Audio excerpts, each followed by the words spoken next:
सही बुखारी हदीस नंबर 2105 उम्मुल मोमिनीन हज़रत आयशा रज़ियल्लाहु अन्हा से रवायत है, उन्होंने एक ऐसा तकिया ख़रीदा जिसमें तस्वीरें बनी हुई थी। जब रसूलुल्लाह सल्लल्लाहु अलैहि वसल्लम ने उसे देखा तो दरवाजे पर खड़े हो गए, अंदर तशरीफ़ न लाए।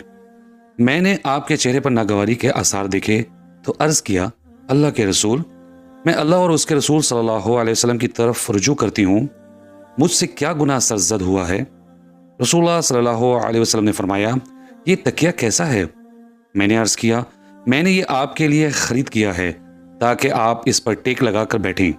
रसूलुल्लाह सल्लल्लाहु अलैहि वसल्लम ने फरमाया, ये तस्वीरें बनाने वाले क़यामत के दिन आज़ाब में मुब्तला किए जाएंगे और उनसे कहा जाएगा, जो सूरतें तुमने बनाई हैं उन्हें ज़िंदा करो।